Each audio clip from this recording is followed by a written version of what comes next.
Bonsoir. Ils pensaient s'expatrier pour faire des affaires. 4 Français sont aujourd'hui retenus au Qatar sans visa de sortie des autorités. Le Qatar investit en France, mais les Français peuvent-ils travailler là-bas? Carnet de route sur la face cachée d'un petit pays qui fait beaucoup parler de lui. Une enquête ensuite sur l'un des hommes les plus recherchés de France, Xavier Dupont de Ligonnès. Pourquoi aurait-il tué toute sa famille avant de disparaître? Vous allez entendre des témoignages inédits sur une énigme judiciaire. Et enfin, direction Hong Kong, où des milliers d'hommes et de femmes vivent, mangent et dorment dans moins de 10 mètres carrés. Pourquoi ces vies en cage dans la ville la plus riche de Chine? Bonsoir, bonsoir à tous. Pour ouvrir ce magazine, une enquête sur des appels à l'aide. Ceux de Français partis travailler ou faire des affaires à l'étranger. Ils pensaient trouver l'Eldorado, mais aujourd'hui, ils sont retenus, empêchés de rentrer chez eux. Ils sont au Qatar. Ce petit émirat, le monde de l'entreprise en France le connaît bien. Ces 5 dernières années, ce pays a investi 12 milliards d'euros dans l'Hexagone. Immobilier, luxe, médias, sport. Alors, s'expatrier dans ce pays, pour certains Français, cela semblait être un moyen, sinon de faire fortune, de bien gagner sa vie. Mais sur place, ils ont découvert un système particulier. Impossible de faire des affaires pour un étranger sans un sponsor, un parrain, qui, vous allez le voir, en fait, détient tous les pouvoirs. Même celui, en cas de litige, d'empêcher un expatrié de quitter ce pays. Plus étonnant encore, au lycée franco-qatari de la capitale, le proviseur, un Français, est parti menacé, dit-il, d'une lourde peine de prison parce qu'il n'appliquait pas un programme conforme aux valeurs du pays. Regardez, c'est le carnet de route d'Élise Menant. Elle rejoindra Guylaine sur ce plateau. Mon enquête commence à des milliers de kilomètres du Qatar, à Florange, au pied des Hauts-Fourneaux. C'est ici que vit Isabelle Maronjou, dans cette maison qu'elle connaît bien et où elle ne pensait pas revenir habiter. Donc là, on est chez mes parents. Là, c'est ma chambre d'enfant. C'est maintenant la chambre de mon fils Adam. Donc moi, je dors la chambre en face. Isabelle est rentrée précipitamment il y a 1 an, après 7 années passées au Qatar. Ça me fait mal. Ça me fait très mal. Surtout que je reviens sans mon mari et avec mes enfants. On dirait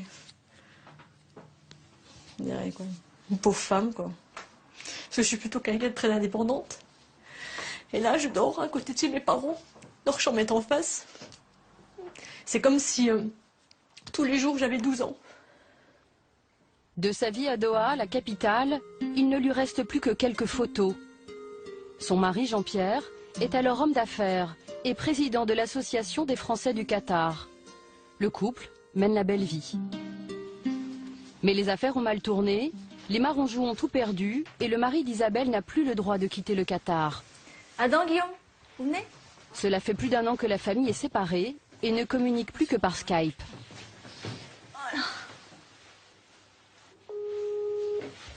Salut papa, ça va? Salut les bilous. Salut, ça va? Alors ça se prépare cette rentrée? Je serai dans la classe des plus petits de l'école. Ah oui, c'est sûr, mais ça va durer qu'1 an, hein. Et puis il y aura Adam qui va te surveiller. C'est ça qui t'énerve. Non. Non. Avoir votre famille au téléphone, c'est important? Ah ben ça rythme ma journée. Et puis ça me rappelle que je suis pas déconnecté, quoi. Et c'est ce qui est le plus important. La situation s'éternise. Les enfants ne savent pas quand ils pourront revoir leur père. Ça vous fait du bien. Ça, comme il dit, ça fait un peu oublier la situation. Ouais. Et toi, Guillaume? Bah, c'est bien comme ça. Il se rappelle qu'il n'est pas tout seul. On est là, nous. Je le sais, Trésor, je le sais. J'oublie jamais ça. On peut arrêter, Lise, parce que là c'est trop, là. Allez, à plus tard, Jean-Pierre. Quelques jours après ce tournage, Jean-Pierre Maronjou est arrêté et mis en prison. Comme lui, 3 autres Français sont retenus contre leur gré au Qatar. Je vais mener l'enquête. Avant de partir, j'ai ces images en tête. Le Qatar, organisateur de la Coupe du Monde de football en 2022, nouvelle puissance économique, une richesse qui fait rêver. Mais faire des affaires ou travailler sur place peut être risqué. Je vais découvrir la face cachée de ce pays, un émirat où les droits élémentaires peuvent être bafoués.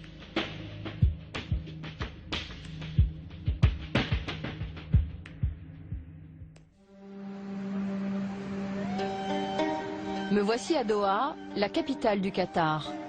Ici, il y a encore 10 ans, c'était un désert. Aujourd'hui, les tours poussent un peu partout.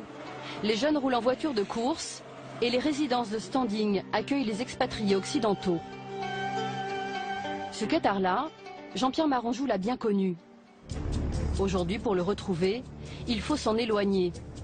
Depuis notre conversation sur Internet, l'homme d'affaires français est détenu quelque part dans la zone industrielle. Je suis accompagné d'un autre Français, le seul ami qui lui reste ici. Yves Pandelio lui apporte des affaires en prison. Ça, c'est un short pour qu'il dorme parce qu'il dit qu'il fait très froid dans cette prison. C'est en coton, je suppose que c'est mieux. Et puis des sandales. Voilà, c'est tout ce qu'il m'a demandé. Comment il va en prison? Je dirais que son état moral n'est pas brillant et à chaque fois il pense qu'il va sortir. Et à chaque fois, sa sortie elle est retardée pour une raison ou pour une autre. Toute la matinée, nous allons faire le tour des prisons de Doha.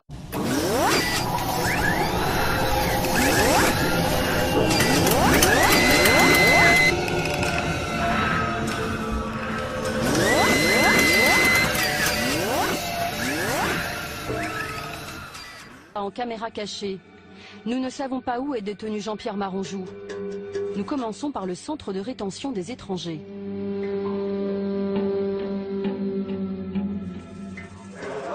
Qu'est-ce que vous voulez? Je cherche le Français qui est en prison. Il n'est pas là. À chaque étape, c'est le même scénario. Nous sommes renvoyés de prison en prison. Finalement, voici le centre de détention où est enfermé Jean-Pierre Maranjou. Le Français est accusé d'avoir fait des chèques sans provision. Lui rejette la faute sur son partenaire qatari. Je parviens à le joindre par téléphone. À la période où mon sponsor a voulu récupérer ma société et que j'ai refusé, il s'est arrangé pour retirer de l'argent au moment où des chèques se présentaient. Ces chèques ont été refusés, il y en a en gros une dizaine. C'était fait sciemment pour me mettre dans une situation où je risquais la prison. Qu'est-ce que vous risquez pour ces chèques? Chaque chèque rejeté, normalement, c'est 10 mois de prison. Jean-Pierre Maranjou risque 8 ans de prison. Comment en est-il arrivé là?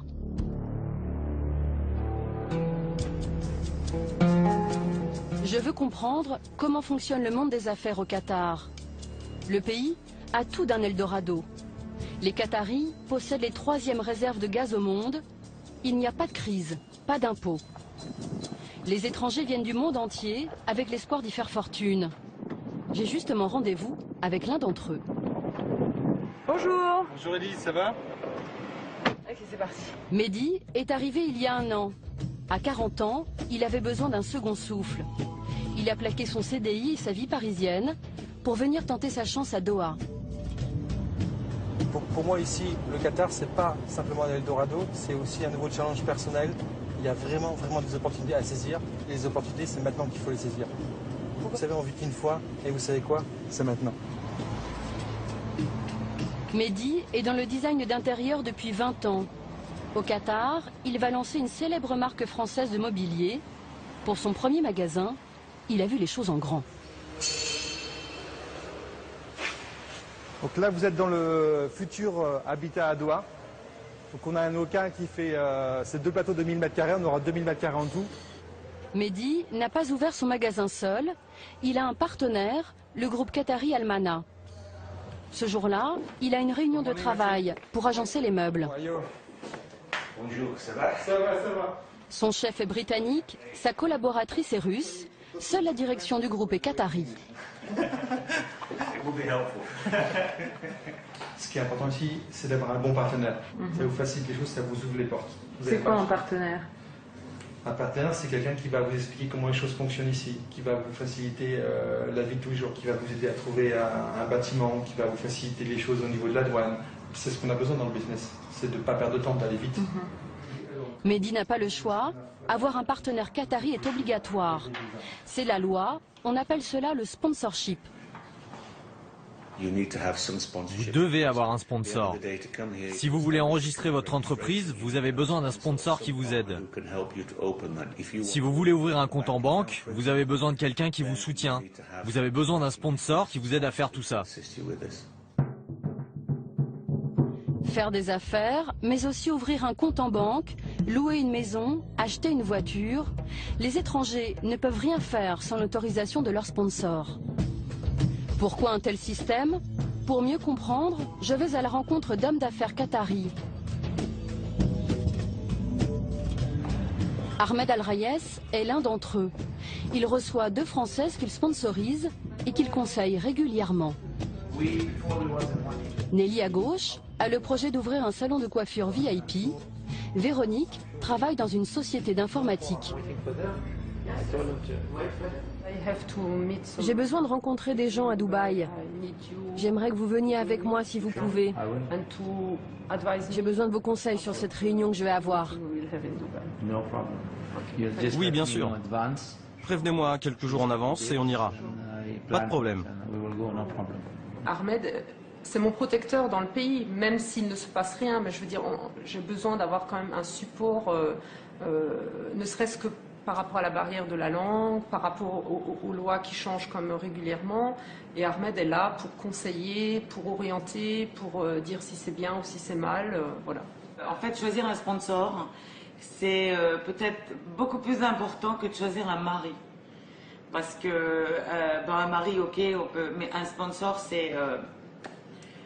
allez, je veux dire, c'est notre Dieu. Pour moi, c'est mon Dieu. Ahmed, c'est mon Dieu. C'est un peu fort. Non, c'est pas un peu fort. Non. Selon Ahmed Al-Rayes, le système de sponsorship est vital. Il permet au pays de garder le contrôle de son économie. Le Qatar a une particularité. Sur 2 millions d'habitants, à peine 300 000 sont qataris. Vous, chez vous, vous avez 90% de votre peuple. Nous, ici, nous avons 95% d'étrangers. Si le pays était ouvert, on serait perdu. Nous sommes trop peu. Qu'est-ce qu'on ferait? On resterait à la maison. Parce que les étrangers ont plus d'expérience que nous dans les affaires. Ahmed et sa famille sponsorisent 25 entreprises occidentales. Chaque société doit lui verser une rente mensuelle. Une activité lucrative, il touche un minimum de 25 000 € par mois. Impossible pour les étrangers de déroger à la règle.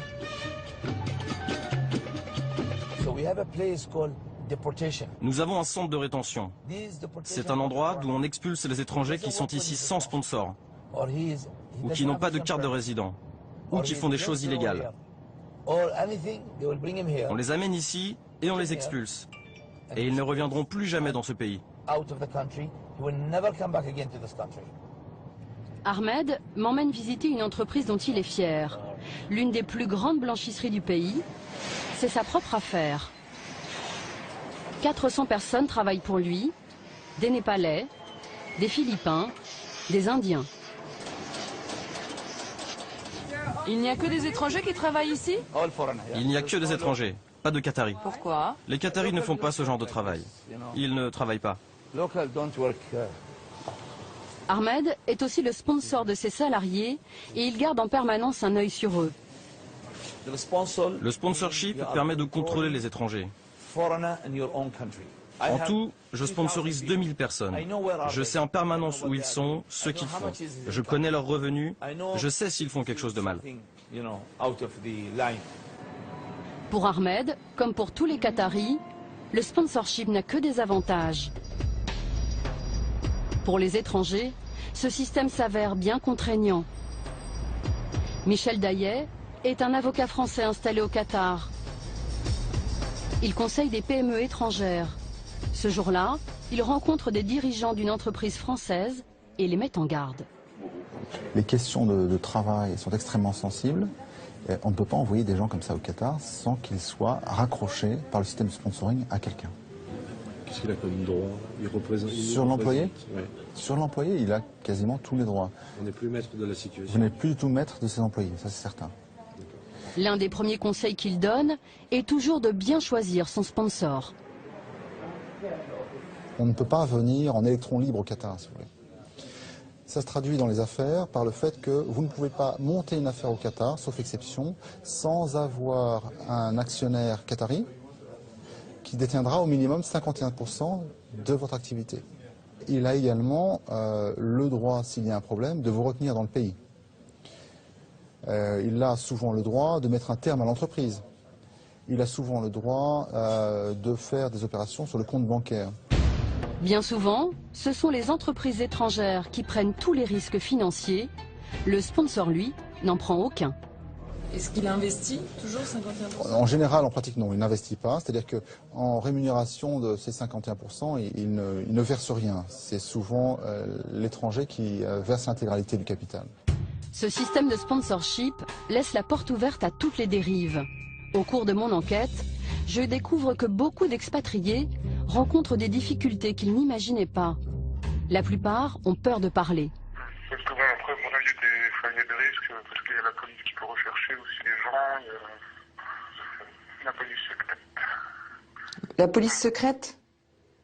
Oui, il y a de ça ici. C'est vrai que je sais que mon sponsor a des appuis haut placés, donc bon. Je pense que ça peut aller jusqu'à la prison, le renvoi du pays, des choses... on peut aller loin. Finalement, un Français a accepté de me rencontrer. Bonjour. Nous l'appellerons Sébastien. Il ne veut pas être filmé, c'est trop risqué. Sébastien est arrivé ici il y a 4 ans pour monter une petite entreprise avec son sponsor. Très vite, les choses ont mal tourné. Moi, ça m'arrivait régulièrement. C'est-à-dire que je vais à la banque, je prends le relevé bancaire, et puis je voyais sur une ligne Monsieur X, dépenses personnelles, et il m'avait siphonné le compte.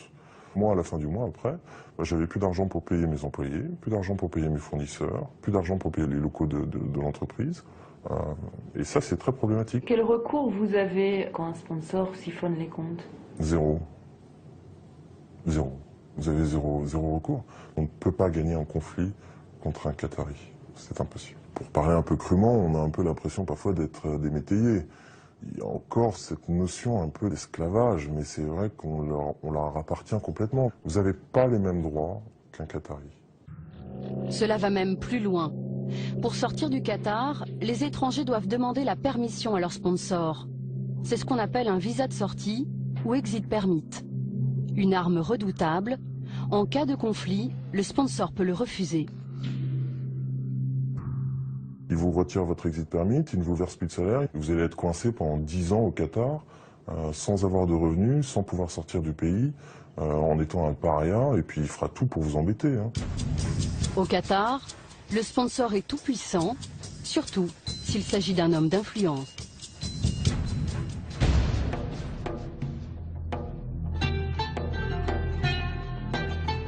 Nasser Al-Wartani en sait quelque chose. Il pensait avoir trouvé un sponsor de confiance, un membre de la famille royale. Il a tout perdu. Nasser est franco-jordanien, il préfère s'exprimer en arabe. Voici la tour où j'avais acheté le bureau au 33e étage. Avec son sponsor, il a acheté ce bureau et monté une entreprise de design d'intérieur. Ce qui s'est passé, c'est que j'ai donné l'argent à mon sponsor et qu'il a refusé de mettre les papiers à mon nom. Après, quand je lui ai demandé de trouver un accord à l'amiable pour régler le problème, il m'a dit « Si tu veux partir du Qatar, il faut que tu me cèdes tout ton argent, ton bureau et tout ce que tu as. Et là, tu pourras partir. » Nasser Al-Wartani a refusé, c'était au mois de février. Depuis, son sponsor ne lui accorde plus son visa de sortie et il est bloqué au Qatar. Aujourd'hui, il vit à l'hôtel. L'homme d'affaires a constitué tout un dossier, contrat, relevé de compte bancaire, visa de sortie refusé. Moi, j'ai investi en tout dans ce pays 2,5 millions d'euros et mon sponsor n'a même pas investi un copec. Rien du tout. Nasser est resté seul à Doha. Sa femme française et ses 2 enfants sont partis avant l'été. Eux aussi restent en contact par Internet. Sophie? Ça va? Oui, ça va et toi? Oui, ça va. il faut tenir bon, c'est que tu n'as rien à te reprocher, donc voilà. Qu'est-ce qui est le plus dur pour vous aujourd'hui? C'est de ne pas savoir quand il sortira. Je pense que c'est ça. Une semaine, 15 jours, 6 mois, voire des années. Enfin, je veux dire, je n'imagine même pas qu'il puisse rester encore des mois là-bas. Enfin, je veux dire, il ne tiendra jamais le coup. Il y a des moments où je me dis que je ne rentrerai jamais. C'est comme si j'étais en prison. C'est un sentiment terrifiant. Tu as l'impression d'être ligoté. Imaginez, je ne peux même pas aller voir mes enfants. Le destin de Nasser est entre les mains de son sponsor. C'est lui, sur ses photos. Un cousin éloigné de l'émir du Qatar, qu'il considérait comme son ami. Nasser a porté plainte, il ne se fait guère d'illusions. Je décide d'appeler cet homme pour tenter d'éclaircir l'affaire. Allô? Je voudrais vous parler de Nasser Al-Wartani. Vous pouvez l'appeler et lui demander. Mais je voulais avoir votre point de vue. Je suis désolé, je ne vois pas de quoi vous parlez. Appelez le tribunal, ils vous diront. Mais pourquoi il ne peut pas avoir son visa de sortie? Ne m'appelez plus à ce numéro, ok? Allô? Allô? Quelques jours plus tard, j'apprends que Jean-Pierre Maranjou, l'homme d'affaires détenu, a quitté sa prison. Il est convoqué au tribunal. Je m'y rends en caméra cachée. Le voici en violet sur ces images. Vous avez compris? Jean-Pierre Maranjou a payé une caution de 2500 € pour sortir de prison. Il n'a toujours pas été libéré. Le problème, c'est que tous les matins, on te dit, bon, c'est un chambre. Et puis les heures passent, et puis, on ne sait pas, on verra, il y a un problème. On se demande quel est le problème, et personne ne le sait, en fait. Jean-Pierre Maranjou est poursuivi pour des chèques sans provision qu'il reconnaît avoir signés. Sa société rencontrait des problèmes de trésorerie. Un Français qui avait investi dans son entreprise me l'a confirmé. Il a même porté plainte contre lui. Je leur racontais qu'il avait toujours un souci de trésorerie. Bon, et au bout de 6 mois, j'ai dit, bon écoute, le mieux c'est que je récupère mon argent, puis on parle de plus rien. C'est là qu'en insistant, il a fait les 3 chèques sans provision. Jean-Pierre Maranjou a-t-il mal géré son entreprise? Lui accuse son sponsor d'être à l'origine de ses problèmes financiers. Impossible d'en savoir plus. Une chose est sûre, il se retrouve seul, démuni face à la justice qatari.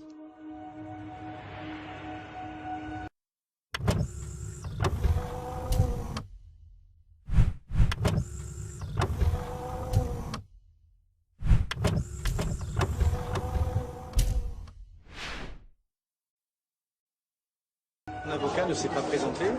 Alors, Vous avez plus d'avocat? je suis censé avoir un avocat, mais qui n'apparaît jamais et qui n'intervient jamais, que j'ai au téléphone de temps à autre et qui me dit bon, je te rappelle ou je vais m'occuper, et je ne passe jamais. Jean-Pierre Maranjou retourne en prison. Son avocat qatari a fini par le quitter.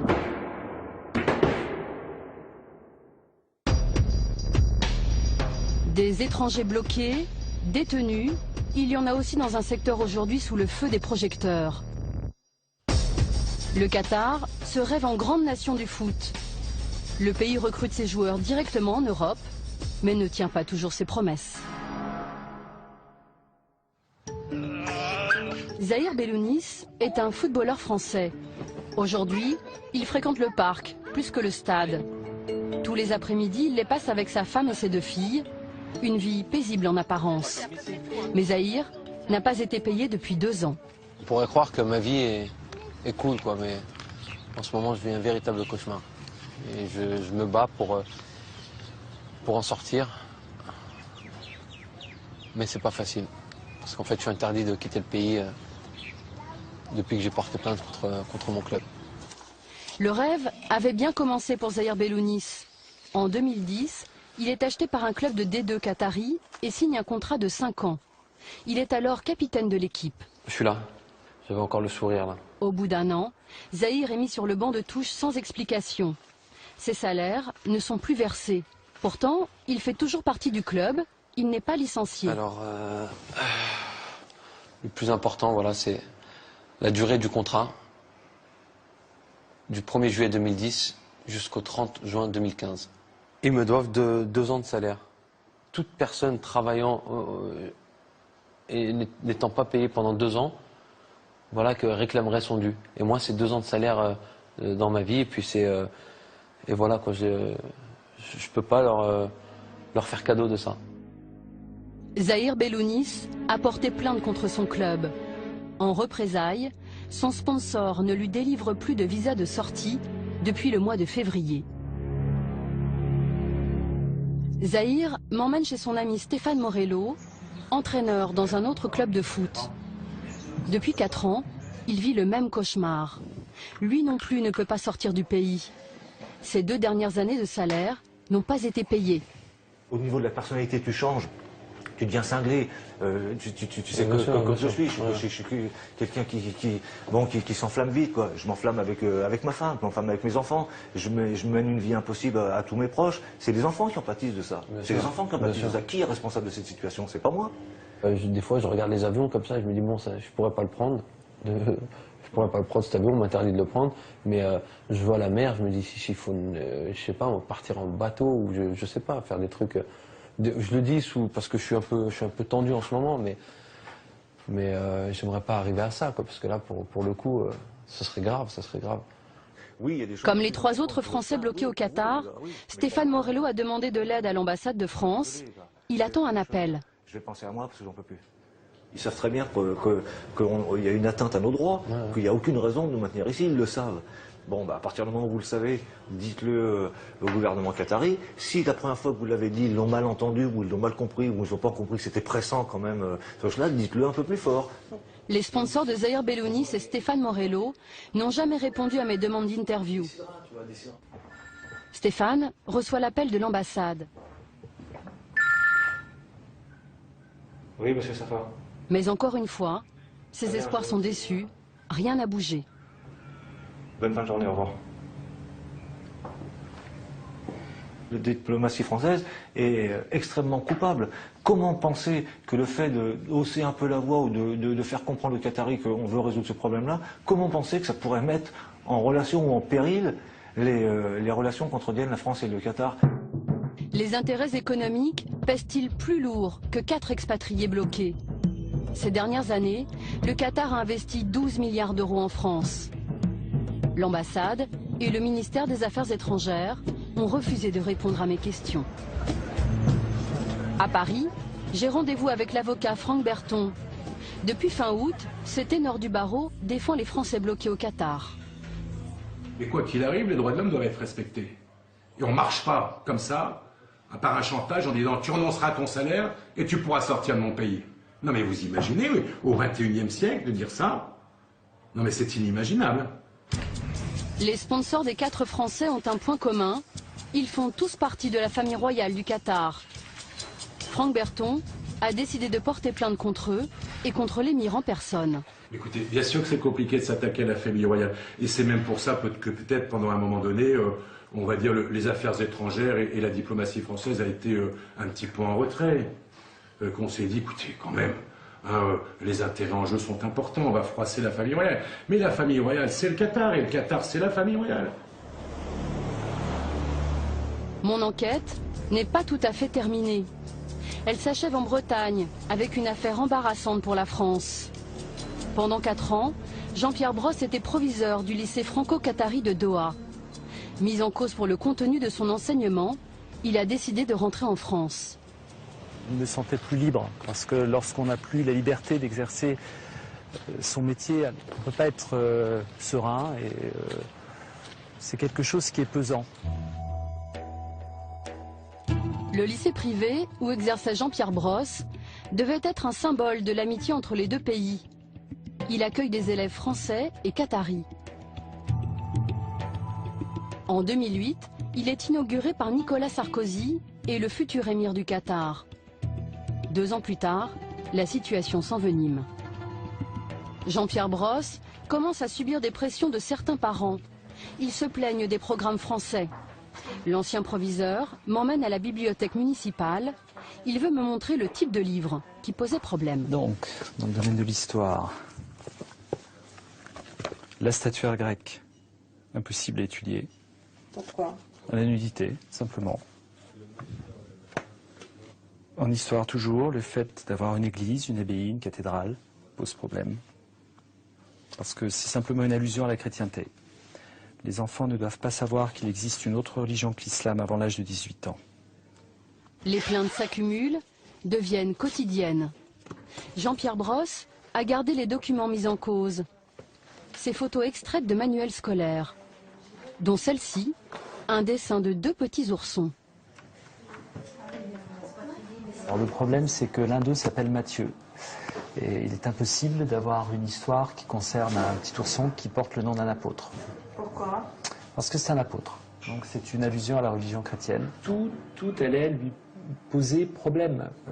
Mais des choses absolument anodines qui pouvaient déclencher des réactions de la part des parents qui mènent jusqu'à un emprisonnement. Jusqu'à l'emprisonnement? Oui. Je vous parle des manuels scolaires. Vous avez un petit ours qui s'appelle Mathieu, on vous téléphone pour vous dire vous risquez 10 ans d'emprisonnement. C'est quand même quelque chose d'assez fort. 10 ans d'emprisonnement, c'est la menace qu'aurait brandie, selon lui, le procureur général du Qatar. Jean-Pierre Brosse tente de faire des efforts, mais il refuse de modifier les programmes. Le pire, ça aurait été d'accepter. On peut commencer par enlever une partie des programmes, ensuite une partie plus importante, on va glisser tout doucement jusqu'à arriver à une école coranique qui aurait vu flotter le drapeau de la mission laïque française sur son toit. Et ça, c'est inacceptable, c'est pas possible. Menacé de prison, ne trouvant pas de solution, Jean-Pierre Brosse finit par jeter l'éponge. Qu'en est-il aujourd'hui? Impossible de rentrer dans le lycée, le ministère des Affaires étrangères a mis son veto. Zahir Bellounis n'a pas joué depuis 2 ans et a mis un terme à sa carrière de footballeur.